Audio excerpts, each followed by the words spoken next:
Ladies and gentlemen, thank you all so much for joining us live. My name is Sean Phillips. As always, I am joined alongside my two co-hosts, Mr. Andy Van Beber and Travis Kirkendall. Gentlemen, how are you today on this lovely Monday evening? Oh, well, it's the day before I actually have to go back to work. I get to be a working man again. Oh shoot, that's Mm, right. You got to go Stuff. back to reality. I know, stop living off my wife and everything. well, Okay, I was off today too. that's Let it go. Don't nice. don't answer that. Don't come up with anything smart aleck there.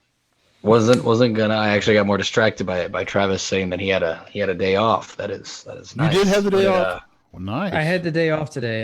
nice. The one site, I guess the crane operator wasn't able to get to the building, so they shut that down for today. And the other one, they were all waiting there for permission to even work on the site. So they're like, "Don't even bother coming here. We're about to leave." It's like, okay, see ya.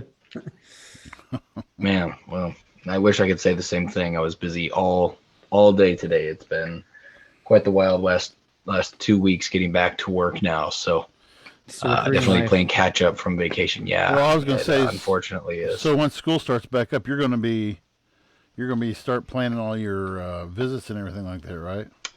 Yeah, I'm already talking to a couple of my counselors and getting all that kind of stuff lined up. The issue is there's a couple schools that fingers crossed will hopefully be able to work with this year.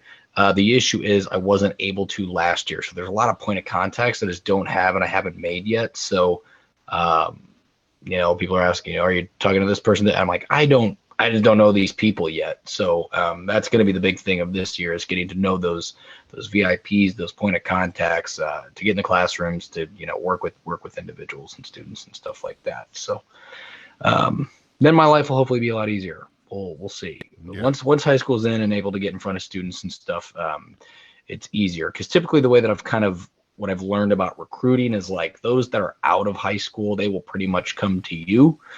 You'll still Mhm. find some by going out and searching, but those that are out of high school that are wanting to serve will find you. Whereas like high schoolers, um, you sparked that idea by being there.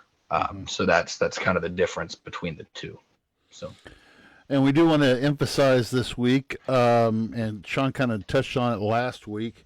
If you're just joining in, you're jumping in on the conversation today, we would ask that you would share our podcast to your timeline tonight, so other folks can watch it and maybe jump on who normally wouldn't jump on. We would really appreciate that. We're going to be pushing that the next couple of weeks, so please be sharing our podcast to your own timeline. We'd appreciate it. Give us a little comment in there. It'd be great. But just want to get that free promotion there before we got started tonight. no, yeah, absolutely. And again, yeah, if if you guys are watching, please do give it a like, give us a share, comment down below. We'd love to get your thoughts, especially on our topic today, just because I know our topic is pretty near and dear um, to us here on the show, and it's really just been a roller coaster, especially over the last weekend and the last couple of days. Um, there's been substantial changes, and I want to get your guys' thoughts, and I'll go over my thoughts here in a little bit. But for those at home listening, the main thing we're going to be talking about today is naturally what we're seeing in the news, the withdrawal of American troops in Afghanistan, what this means right now, and what this means moving forward. So first, there's a lot to package. This honestly might be something that we roll into next week with as well, just Yeah. because God There's only knows what's going to there's change. there's so much to it. Um, Yeah. yeah.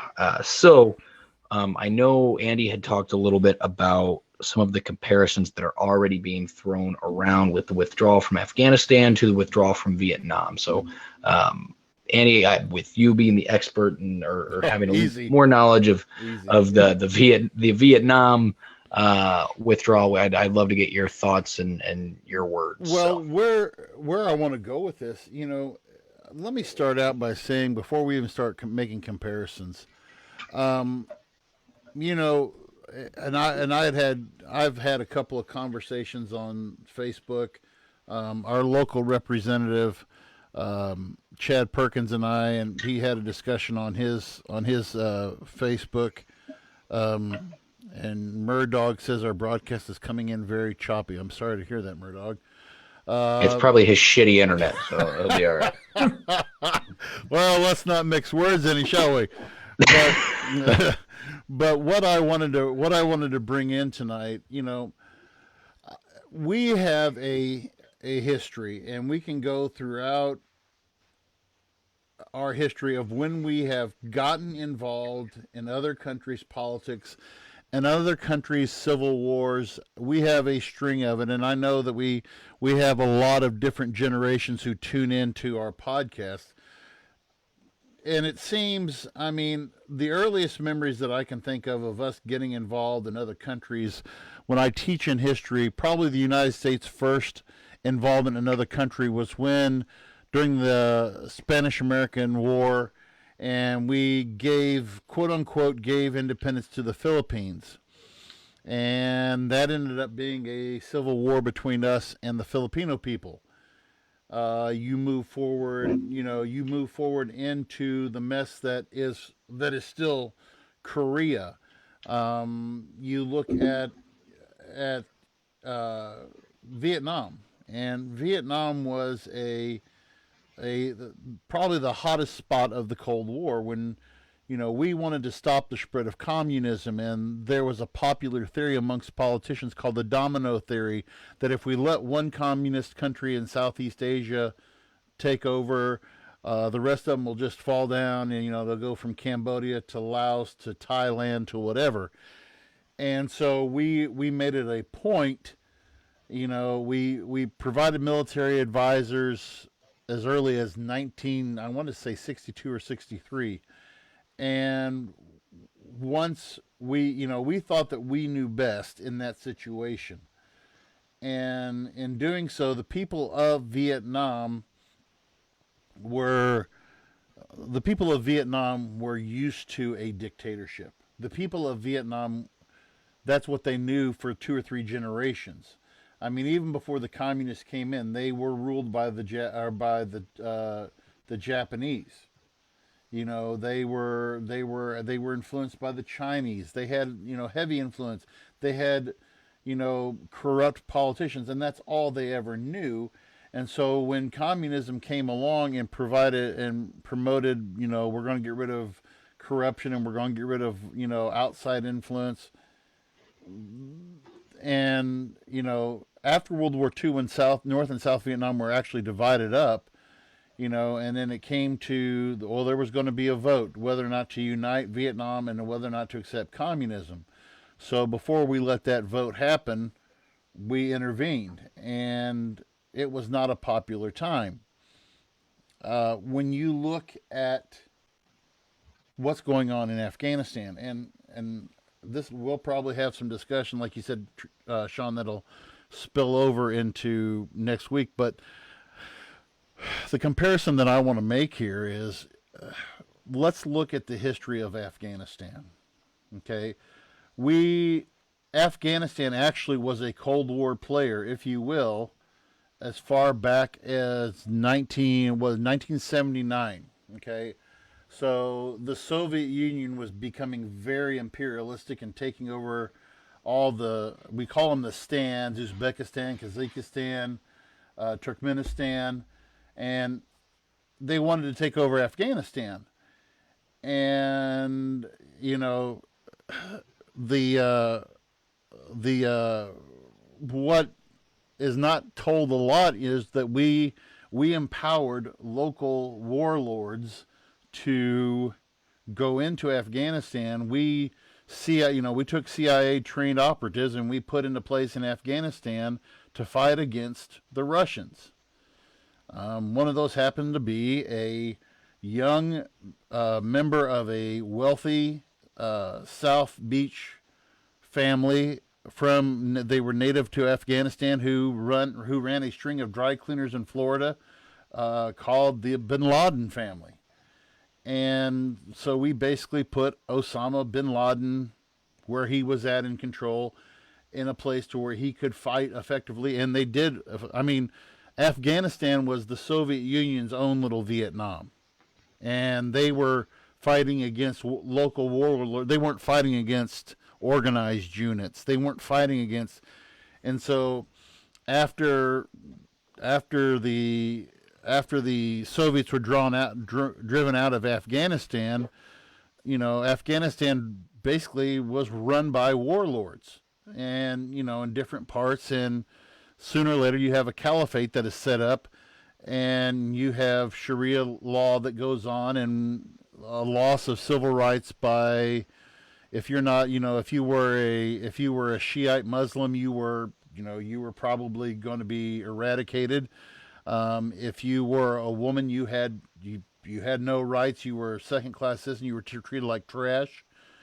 And then from that, you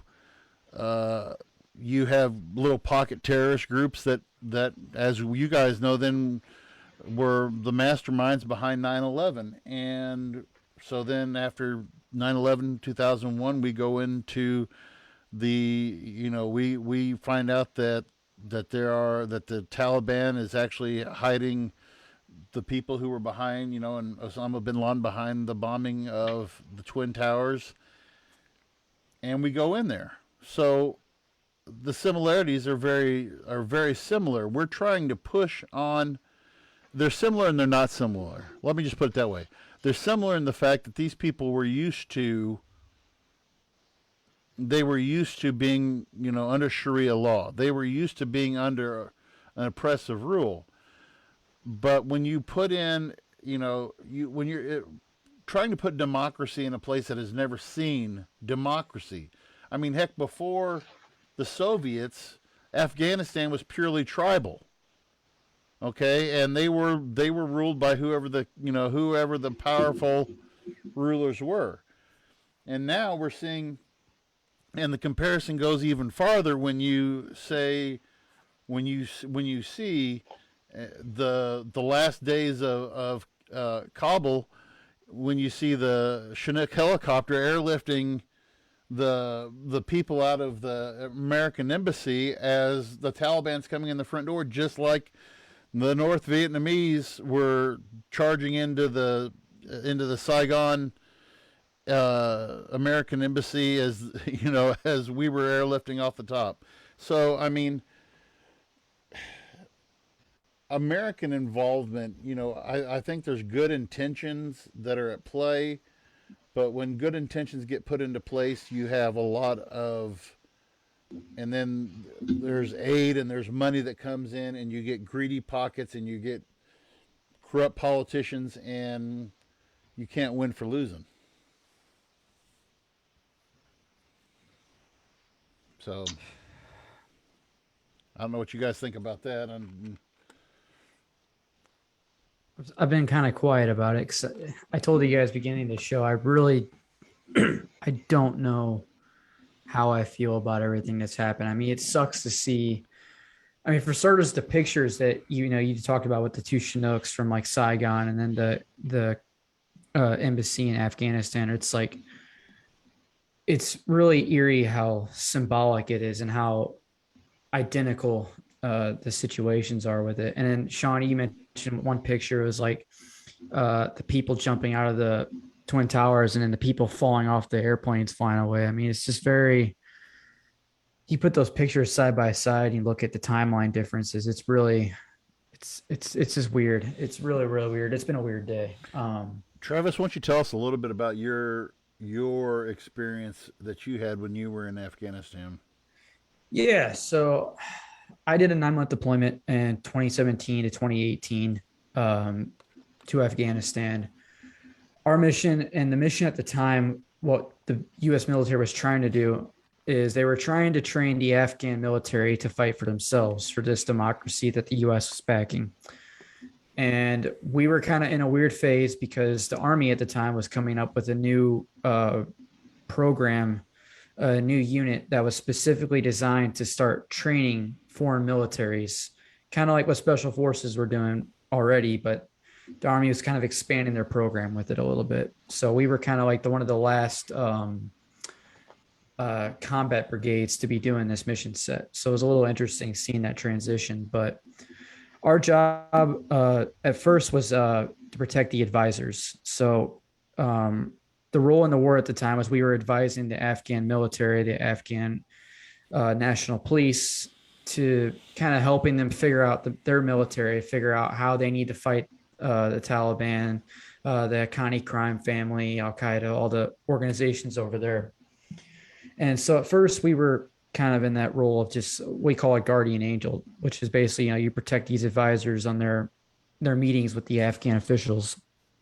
And then halfway through, I got sent to a different base, and this was about 6 months. I was only at this first place for 3 months, and I spent the remainder of my time at this new base. And our mission there was this was a really big base back in the day. It was originally called Fob Shank for people who had served over there. And our mission there was to rebuild a portion of this base for the new Army units that I was telling you gentlemen about. We were rebuilding this base so that the new units who are going to be training the Afghan military have a place to advise from. It was going to be their, like, what they called an advisory point. And we spent, I mean, God, the millions of dollars that went into rebuilding this base was just incredible. I mean, the U.S. government spent so much damn money on this project, and it was just this project. They were rebuilding a couple other bases, I believe. But yeah, even then, I mean, the mission was, it was different than what it was 10 years ago. I mean, God, now it was, just train the military to fight for themselves. And, they were equipped. I mean, we provided them with, we gave them all the old U.S. military bases and like the old like forward operating bases in the mountains and stuff. We gave that all to the Afghan military. They were well equipped. Oh yeah, I mean, they all had guns. They had the Toyota Hilux, which if you don't know about the Toyotas, they're invincible. So they had they had aircraft. They had God, they were well equipped. Yeah, absolutely. And that was the thing too. Like, they were well equipped, and we were also advising them, like helping them like get more organized, help them figure out how they needed to get more supplies, stuff like that. And I mean, we were paying them. I mean, Biden gave that speech today, and he's right. They were paid by us. Like, we were supporting their military to do this. We were trying to, quote unquote, nation build. We really were. So I ended up leaving 2018. The Army, like I said, they made that transition to the new training operation that they were trying to do. And I think it was like a year and a half or 2 years later, that base that we had worked on rebuilding and pulling. So my job specifically there was, these engineers were building the base. My job was to protect the engineers, and we would sit out for like 16 hours a day and just protect these people. Anyway, long story shorter, like a year and a half or 2 years later, they shut the base down completely, just gave up on it, gave it to the Afghans. So here you go. You can have this base that we just built up. So it's really weird to see, the Army had put so much money into just rebuilding these bases, and building these units up too, these new military units of ours to go train these guys. And all the equipment that we spent not only on the Afghan military, but just all the new supplies and new technology and stuff we were giving to our new military units to go over there and train them. And then to see a complete policy change and this, like, yeah, we're not going to do that anymore. Just millions of dollars wasted. And I do want to bring up, so you bring up an interesting point there too, Travis, about, you say, policy change. So from what I've been reading,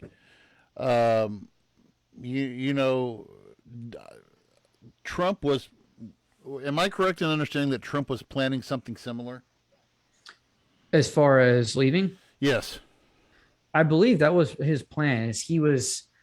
He had met with I think that was a real thing. He had met with the Taliban, or they had talked with Taliban in 2020 about, like, hey, we're going to, he had mentioned that he was going to leave. Like, that wasn't, I don't think it was a question of America leaving. It was just how it was going to be done. How it was going to be done, I think, is what the hot topic is. I think America was going to leave, whether Trump was still president or not. I think it's just how we went about doing it. I think would have been different. And we can speculate how Trump would have done Well, it. I don't think that's going to be productive at all. and, But yeah, and that's the other thing too. I mean, we can go back as far as Obama. Obama had talked about, well, Obama did start to pull out from Iraq, and I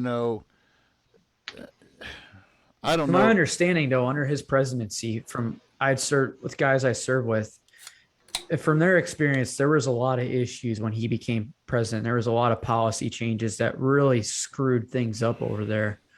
And not to put the blame on any one president or any political party, but I think ultimately what we've seen, in my opinion, the failure of Afghanistan was on the U.S. government.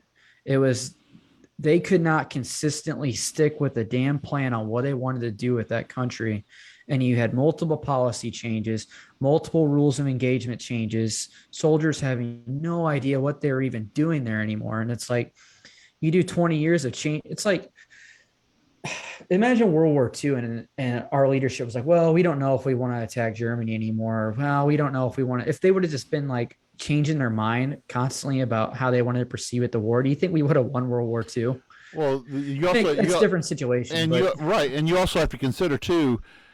I mean, we saw this we first saw this in Vietnam.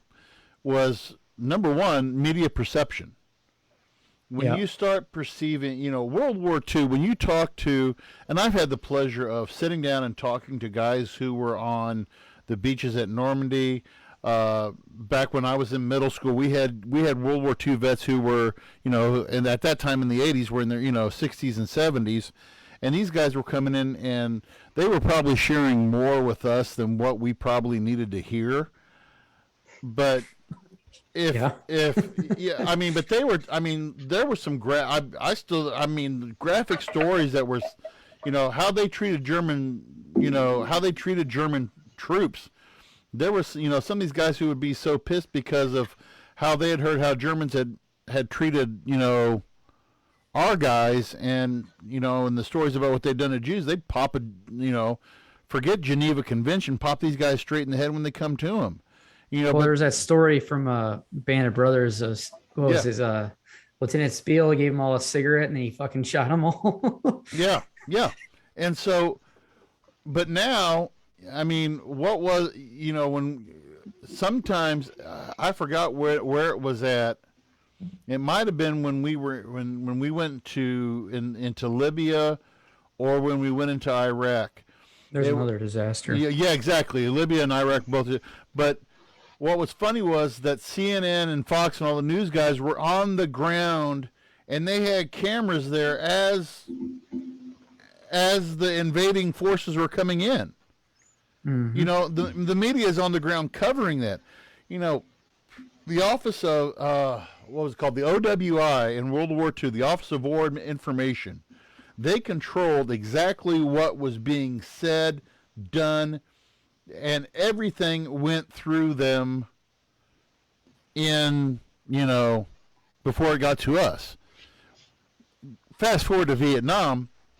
If you've ever watched, Robin Williams, one of his best movies was Good Morning Vietnam. And there's parts in that movie where they talk about how, the censors were saying, okay, you can say this and you can say this and you can say this, but don't talk about this, this, this, and this, because some of this broadcast is being picked up shortwave radio back home. And Robin, and so there was this push to being the control of what, my question is this: how much do the people need to know what's exactly, from what you saw in Afghanistan, Travis, how much do the American people need to know as to what was going on the ground in Afghanistan? I think they have a right to know. There was a lot of taxpayer dollars going into the effort over there. I just think there was a lack of coverage of what was really going on. And so the fact that CNN has to make a news article in 2021 telling people who the Taliban actually are and what's going on in Afghanistan is pretty mind-boggling, considering we've been at war for 20 years. Yeah, and I think that has a lot to do with the media narratives out there. And what's important and what's not. Well, and that's the other thing too. I think the government, when you look at World War I and World War II, it was rally around the, tie a yellow ribbon around the old oak tree and support the troops, be behind the boys. And when the boys come home, we're going to be celebrating them as, we're America. May she never be in the wrong. May she always be in the right. And there was that push. Korean War, not so. It was there. Okay, Forgotten war, right? The forgotten war, though, because we didn't really win it. In Vietnam, we got our butts handed to us. I mean, just We didn't win. We didn't win. Okay, and so then you start having this, the baby boomer generation during the Vietnam War start questioning authority and saying, okay, do we really need to be involved in these places? And that's the debate. I'm sure you could find people today who would say, "Oh, we had no business being in Afghanistan." Listen, I would never stand by and watch women being treated like trash. When you see how before our involvement, I'm old enough to know about what was going on. Pictures from the Taliban, how one picture of how a woman had been cheated. She had been caught in adultery in Afghanistan, and this group of these Taliban dudes standing around her, and this is on YouTube, and these guys were, it's terrible. They were literally picking up these boulders and then just dropping them on this woman's head, and I'm thinking, oh, it's terrible what happens over there. What happens in these countries is just still barbaric, and I think that we do need to be, we need to be behind the effort of, modernizing these nations, but can we make these play? Where is the line at where we say, okay, and I hate to say that I can't believe these words are coming out of my mouth, that I agreed with Joe Biden, though, when he said, how much more do we need to do for these guys? You guys train these guys, we've given them all this stuff and we've done all these things. At what point are they going to take responsibility for themselves? Were we their sugar daddies and we were just feeding them with all the stuff and they were expecting us to take care of the problem for them, or what? Well, I sent you guys, they interviewed a general on Fox News. I don't know if you guys had a chance to listen to that. And basically the way he was saying is, number one, the Afghan military isn't a very big and powerful military. Like, it's not. The reason why they were so successful in keeping the Taliban at bay, and this is true, is that because the U.S. was providing their military with intelligence on the Taliban, and we were providing them air support, which were two huge things that were keeping the Taliban surge from coming back. And even when I was in country, they had kept Taliban at bay. Like, they were pretty much on they kept them at the border of what's that country there? Pakistan. They kept them pretty much right at the border the entire time, even during the fighting season. So it's, there's a lot of issues with it because, if we're talking about nation building, the problem with Afghanistan, and this is still true, Afghanistan is still very tribalistic. You have the government in the capital, Kabul, but the problem is there's a lot of these villages out there that don't follow under Kabul. Like, they don't see themselves as under that government.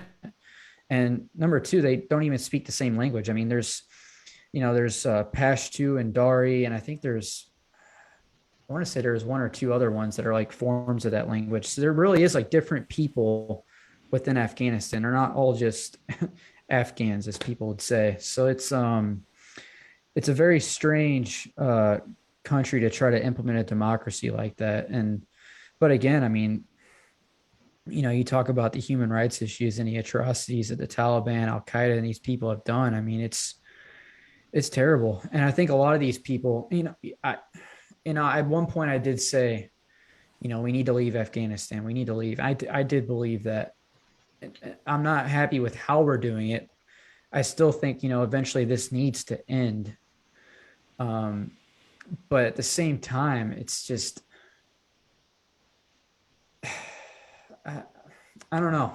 I I've been speechless about this all day. Where to how I really feel about it. I think it's the people who have never been to a third world country before, like actually seen the stuff that goes on, are the ones that are so quick to say that, quit these useless foreign wars. Why are we over there? I think that's really the crowd that's so quick to jump against it. But I see the argument on both sides, and that's why I'm really in the middle on this. It's just sucks to see. Sean, what are your thoughts on this?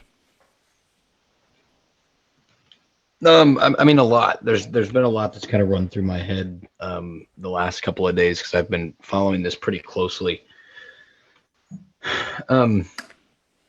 It's wild. I've seen friends and family members that have sacrificed time, have spent time over in Afghanistan. And one thing that a lot of people, I just don't think are considering is that Afghanistan is not going to be the only cookie to crumble in that region. This is, I feel like the next couple of years, it's going to be a kind of chain reaction that we're going to see in the Middle East. Withdrawal from Afghanistan was needed. Even President Trump was agreed with that and had started to make some of the moves to do so. However, Biden almost seems like and I'm not even just talking about his vacation at Camp David right now, but it literally seems like he feels like he's got anything else to do than deal with this nonsense. And what I mean by that is, let's not forget the amount of allies, U.S. and even like British citizens that are currently living in Afghanistan that are now potentially stranded. Well, all the contractors over there too. And there was no transitional process. And if they want to try to argue, this started like, we have been there for 20 years. You don't withdraw that kind of amount of people and that kind of amount of establishment in a month. The way that they has been unheard of. And guess what? They're sending 6,000 U.S. troops back. Their 6,000 U.S. troops are now mobilized and in Afghanistan now to evacuate those individuals.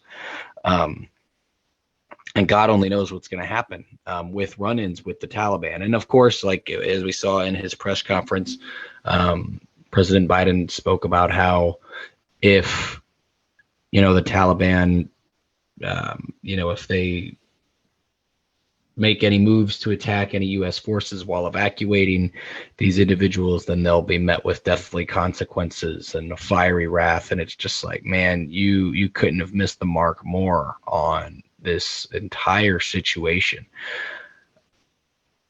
I think the big thing that's troubling me is I'm a big human rights activist and believer wholeheartedly.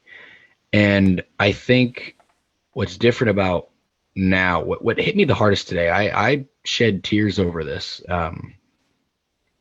was I saw this video of these Afghan people running. They were headed towards the Kabul airport as gunshots, whether or not they were Taliban, regardless, were going off. And this woman was holding a baby, a young girl about my daughter's age, about Julian's age. And I see her face, I see her confusion as they're running, as these gunshots are going around. And this is a little girl, and she's wearing like sandals. She doesn't have a head covering. She's wearing like normal clothes. Her mother's wearing normal clothes. And I'm watching this, and all I can think of is the next 72 hours are this little girl who's Julian's age, who I've seen that same look of, what's going on here kind of face over little things that Julian makes. Who knows what's going to happen to that child? Who knows what's going to happen to that mother? All because they're women wearing sandals. I mean, there are already videos of Taliban militants going into homes and shooting women. I have seen reports of educated women are getting rid of their school artifacts. Anything that they had to do with school, they are getting rid of. Stores are being raided to buy clothes that they can wear to cover their bodies up out of fear of what is going to happen if they are seen without the proper coverings what the Taliban would consider proper coverings. I fear for the women of the Afghan army, especially. And the thing is, guys, like, what I don't think people understand, this isn't like these women are going to get locked up and put into camps or something. That would be the absolute best case scenario. These women are a point is going to be made publicly. These women, and I say women and girls, children, adolescent girls, are going to be murdered. They're going to be raped. They're going to be beaten. They're going to be trafficked. And we are seemingly casually just going to let this happen. And it's a shame. When it comes to things like the Taliban, it doesn't matter what we do.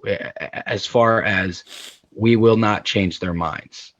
Okay? When it comes to Islamic radicals, are just as radical as like radical Christians, right? Like those evangelicals that are sitting there yelling at snakes.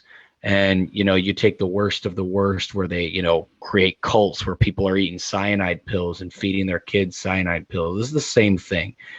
Religious radicals are going to do crazy shit. The issue is, we now have one of the most violent group of religious radicals now in control of an entire nation, after they've been fighting and chomping for that control for about 20 years now. They finally have it. And they are going to show the world exactly what kind of business they mean. Aside from the human rights issues, which to me are the most troubling. As a girl dad, it genuinely breaks my heart to see and know what's going to happen. And more so than anything, when I see the videos of the planes and people flying, it's almost like one of those Titanic moments to me, where I'm like, get the women and children on board and get them the hell out of there, because so there's the human rights thing. And we move on to, Travis, we had talked a little bit about, now that America's gone, who's gonna fill the hole? We talked about how Chinese companies have been mining there and drilling there and have established footholds in Taliban hotspots, and the Taliban's not messing with China in these regions. Probably because China said, if you do mess with us, wait and see. We're not the Americans. We, as far as morals and standards, we don't have them. We don't exactly have those in the way that you think we might. All right. We already don't give a shit what the world's thinking. Okay. We don't have woke leaders, right? We're not trying to have, I saw a thing that made me laugh, even though I shouldn't have. And it was like something along the lines of, after all it's said and done, at least we have Emma with two moms fighting for our freedoms. There's also groups like Russia. And here's the thing too. It's not going to be this super peaceful event. Let's not forget that in China, they have Muslim hostages. Yeah. At the base of the Himalayas. Yep. Okay. But that's not to say they might not try to turn. This is all speculation. Indoctrination. I would not be surprised to see if China wouldn't try to make the effort to eradicate the Taliban and turn a nation like Afghanistan into a communist state. I wouldn't be surprised. The resources are there. That's not something that would happen overnight. Yeah, it wouldn't happen overnight. I could see communist imperialism has gone by the wayside since. And again, I'm going to halfway disagree with you on that one, Sean, because I mean, communism has not been in the business of imperialism. Now, take aside the Ukraine and the Georgia situation in Russia. Take that aside because that's an internal struggle.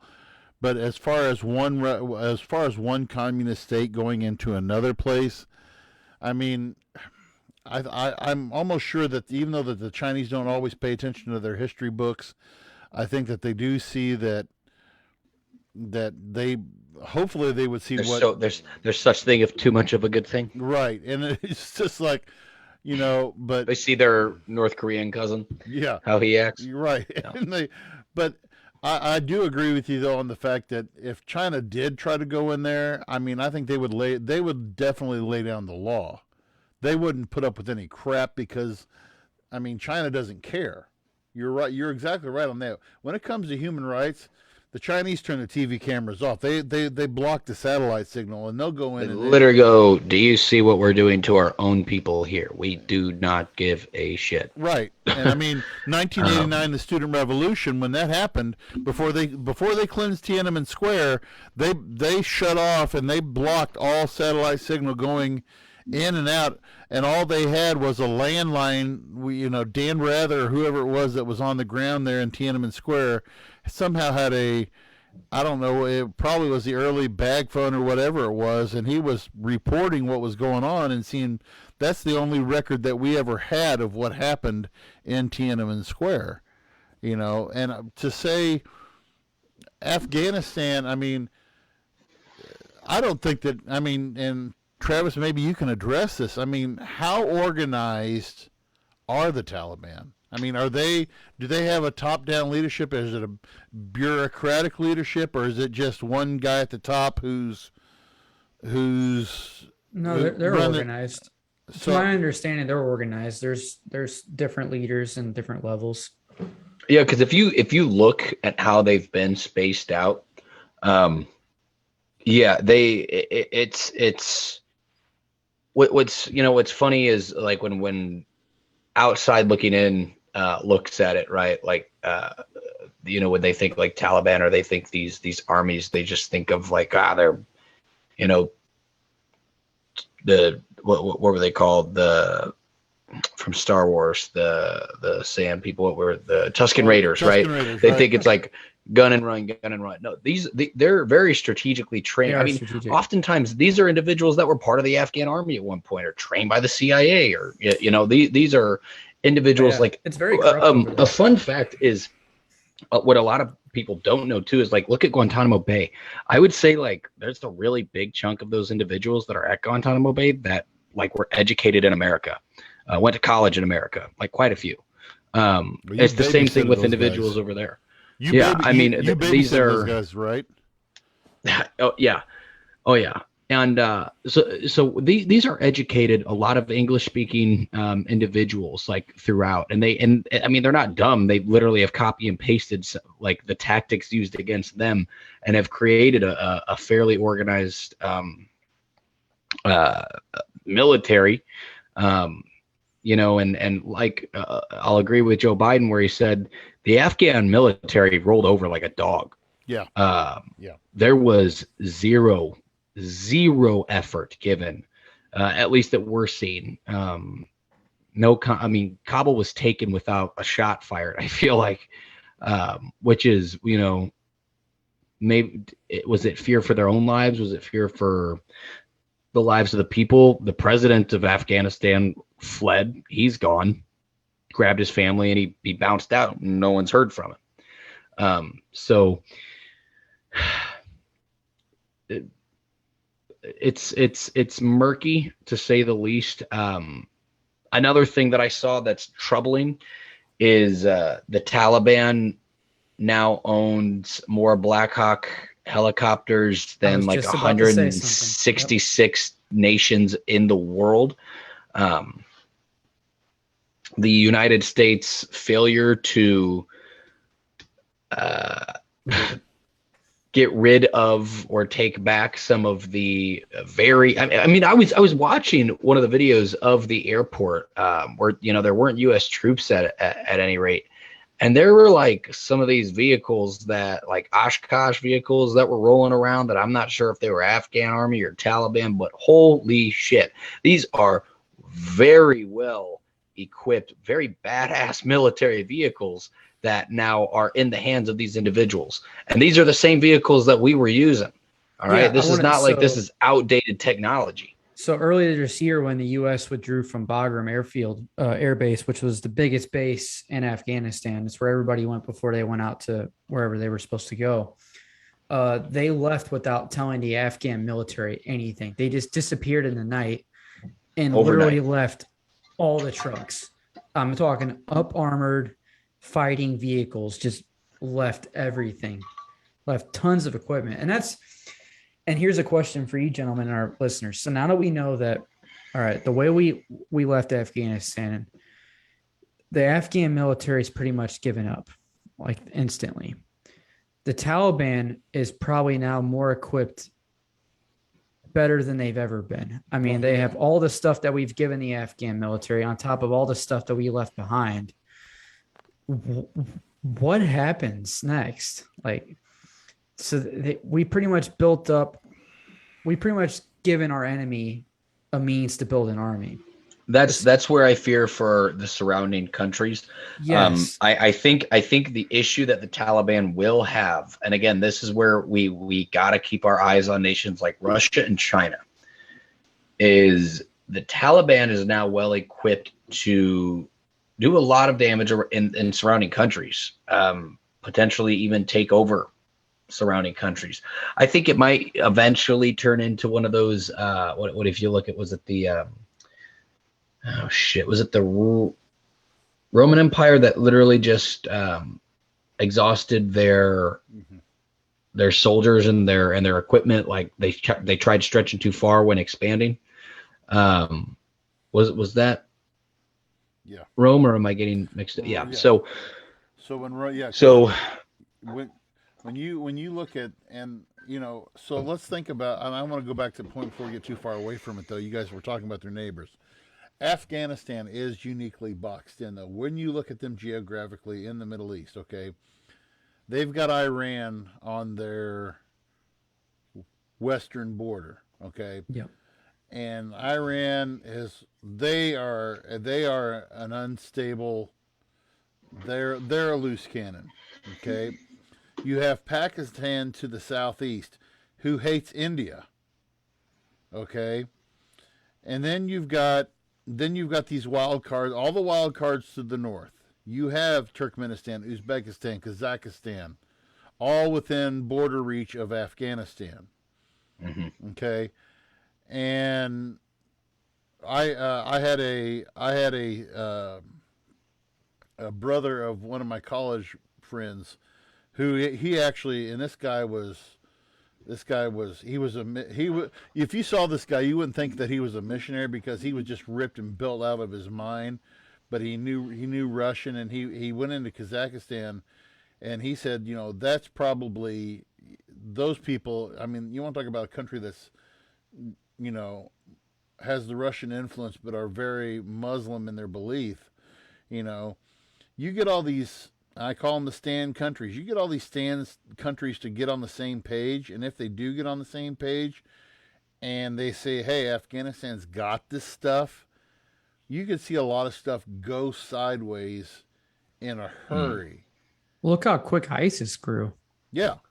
When that happened. Well, and that was, once again, and something else that's swept underneath the carpet there.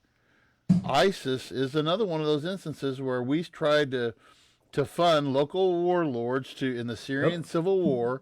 We tried to fund local warlords, and then they took that money and they took that training, and guess who they became? That was ISIS. That was us. Nobody talks about this stuff. And nobody wants to talk about this stuff. And what makes Well, me nobody wants to hold our U.S. government officials accountable for their no failure at foreign policy. because we are still trying to do foreign. I have always felt this. I think that we are doing foreign policy in 1940 style. Okay, I would agree with that. You cannot go in and because oh everybody loves democracy and everybody loves. There was this episode when I was still watching Family Guy.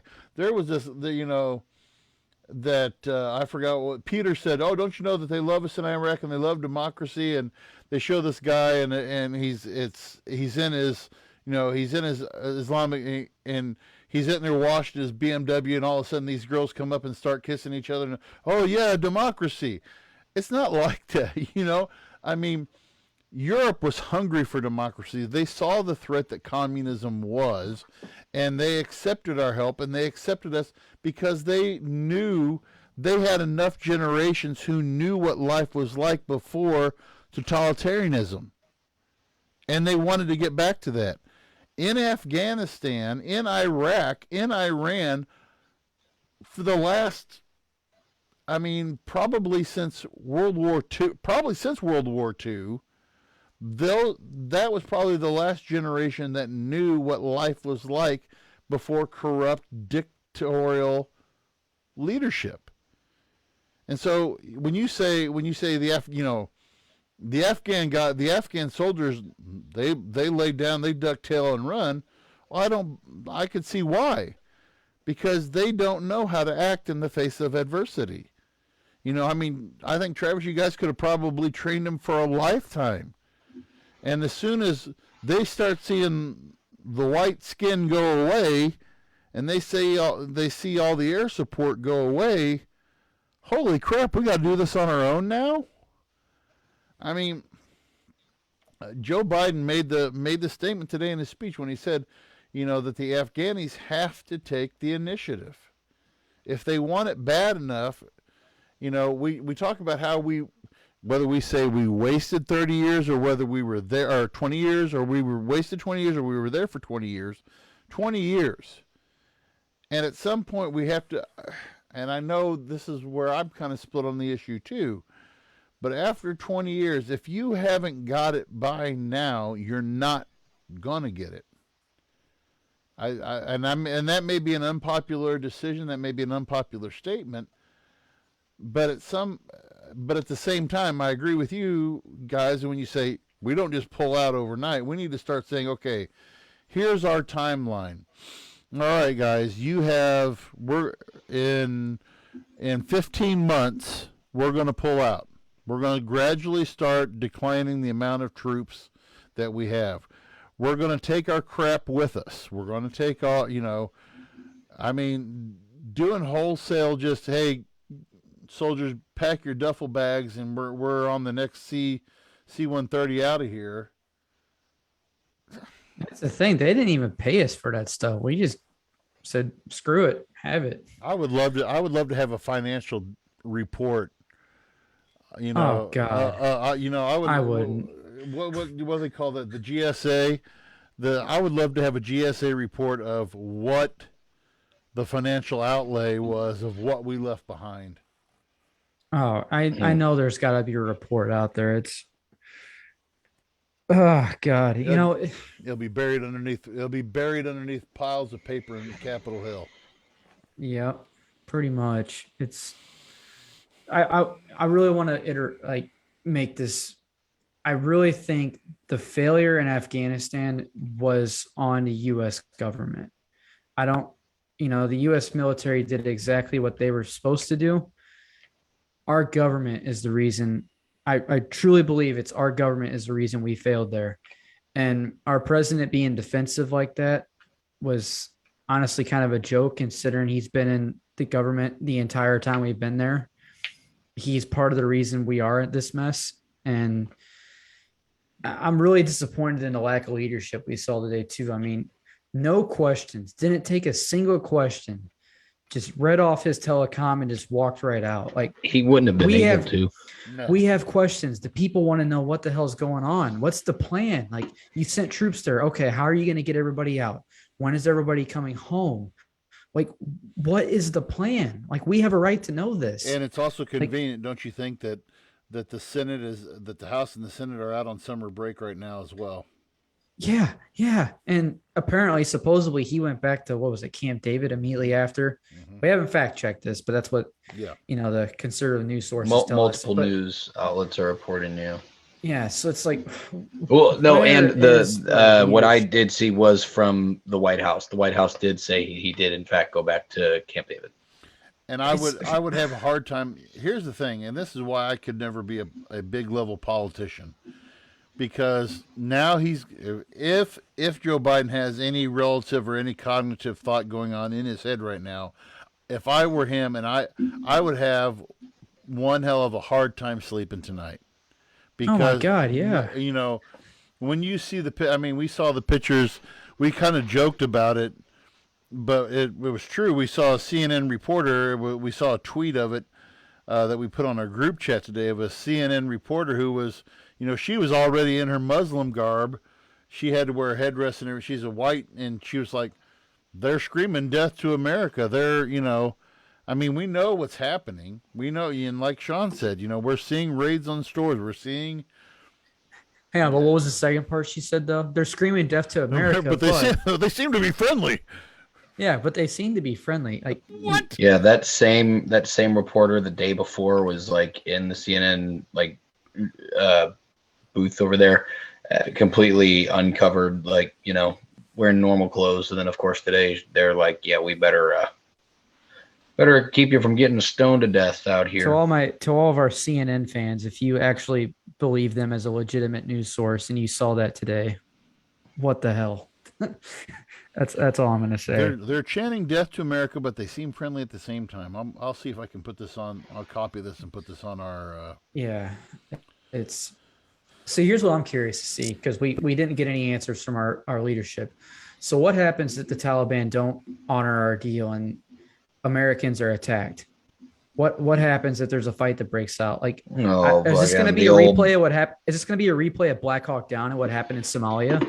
Yeah. The old boys from Scott Air Force Base are going to fly over to Whiteman Air Force Base. They're going to load up a couple of Moabs. They're going to fly directly to Kabul, and they're going to make that goddamn airport look like a big old bowl of popcorn. They're going to lay the hammer down. Yeah, who knows? I don't want. I'm sick of the fighting. I'm sick of the violence. I don't want to hear another crazy, super lib go on some rant about human rights here in America and then also argue about how, Joe Biden pulling out of the war like this was the best thing that ever could have happened to us, when you don't give a shit about human rights. You just want to look cool on the internet. So it's going to be interesting. I'm just really disappointed and pissed off by the lack of leadership. I mean, we haven't heard really much from Kamala Harris. Yeah, not just from either. Biden. Even our vice president. I mean, God, like, come on. Like, even if they were Republican, I'd be disappointed right now. Like, this is just such a. She hasn't done any kind of press. She just tweeted. That's it. She's just tweeted. By the way, I just posted that. If you guys want to see that, I just posted that to our Facebook page. The clip from CNN, the reporter outside the Kabul embassy. But we could go 1,000 different ways with this, and we are running out of time. But we could go 1,000 different ways with this. But I'll leave with this.